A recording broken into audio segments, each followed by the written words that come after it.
Blessings, friends. It's Maia here with an Astro update. On Sunday, December 15th, we have a full moon in the intellectual, witty, communicative sign of Gemini at 23 degrees.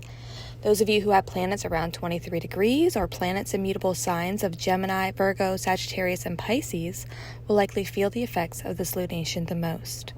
A full moon is when the sun and the moon oppose each other in the sky, creating a tension, peak, or culmination point with a need for letting go, surrender, or release.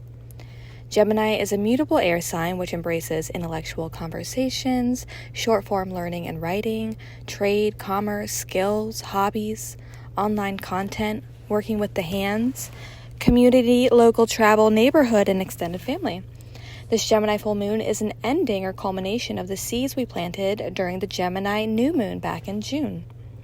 On a positive level, this lunation can be versatile, intelligent, curious, expressive, and inquisitive. On a challenging level, this lunation can be worrisome, superficial, gossip-prone, cunning, scattered, and insecure. What's unique about this lunation, taking into consideration other planetary players? Well, for one, the ruler of this full moon is Mercury, the planet of communication and information, which is still in its retrograde energy even as it begins to go direct. It opposes Jupiter, the planet of luck and abundance, who's also in retrograde and in a mutual reception to Mercury. Both planets are also in detrimental signs, which means they can have an awkward or uncomfortable expression to them and feel a bit outcasted. What could this mutual reception of Mercury and Jupiter, both retrograde and in detriment, mean? Mercury can represent our thoughts, community, and extended family. Jupiter can represent our beliefs, teachers, teaching, and higher learning. Retrogrades are a time of revision. Mutual receptions can aid planets in assurance with each other.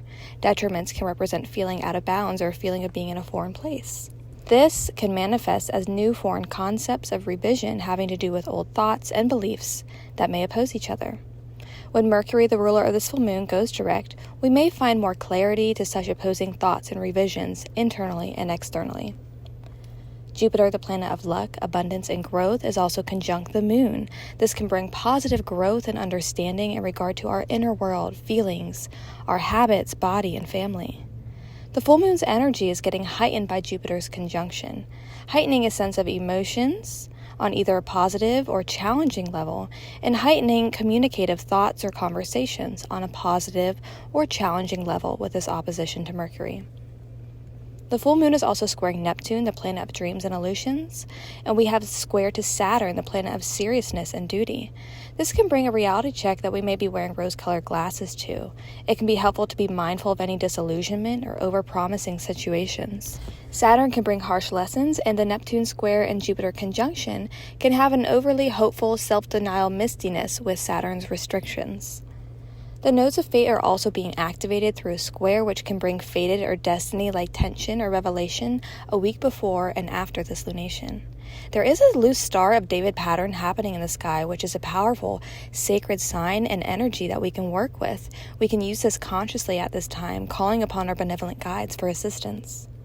We have a lot of planets in retrograde, which means it's a very internal time of reflection, rest, and introspection, as many of us are reworking different areas of our life, redoing, rethinking, and revisiting older themes. Questions to ask ourselves during this Gemini full moon: what area of our life could use greater communication and revision? What area of our life feels scattered that needs attention for greater overall balance? How can we take this time to rest, reflect, and recharge? What illusions are we not seeing or facing in our reality? How can we be mindful around any superficiality or drama at this time?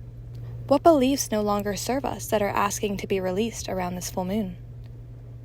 How can we have a grounded, optimistic, and practical sense of hope and growth at this time?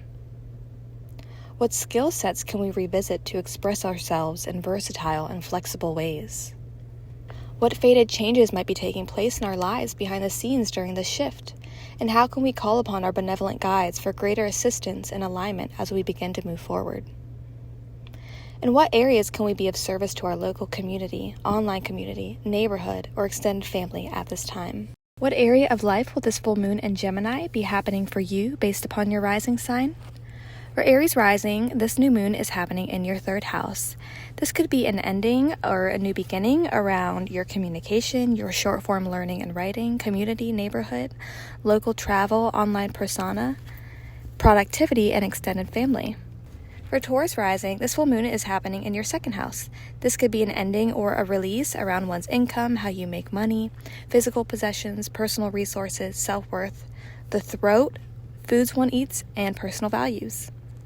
For Gemini rising, this full moon is happening in your 1st house. This could be an ending or a release around one's self, identity, physical body, outward appearance, personality, and new endeavors. For Cancer rising, this full moon is happening in your 12th house. This could be an ending or a release around the unseen realm, such as one's spirituality, dreams, the subconscious realm, self-undoings, addictions, jails and hospitals, as well as retreats and ashrams, the mystical arts, and music. For Leo rising, this full moon is happening in your 11th house. This could be an ending or a release around large groups of people, friendships, networks, organizations, progressive ideas, goals, future hopes, and wishes.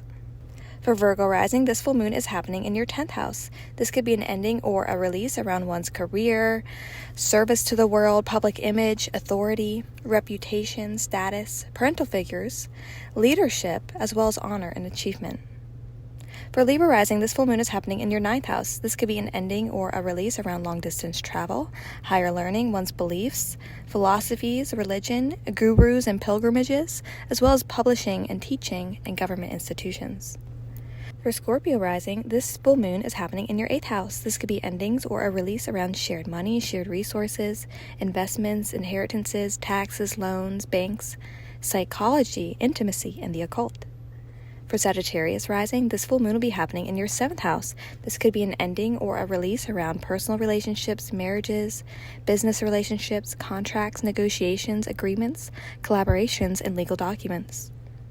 For Capricorn rising, this full moon will be happening in your 6th house. This could be an ending or a release around one's health and work, service, daily routine, employment, diet, exercise, organization, as well as pets and animals. For Aquarius rising, this full moon will be happening in your 5th house. This could be an ending or a release around one's creativity, romance, children, hobbies, sports, entertainment, celebration, the inner child, joy, as well as small businesses.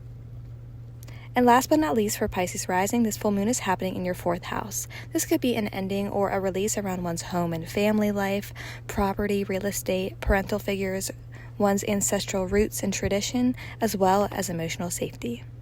Full moon in Gemini, blessings to you all.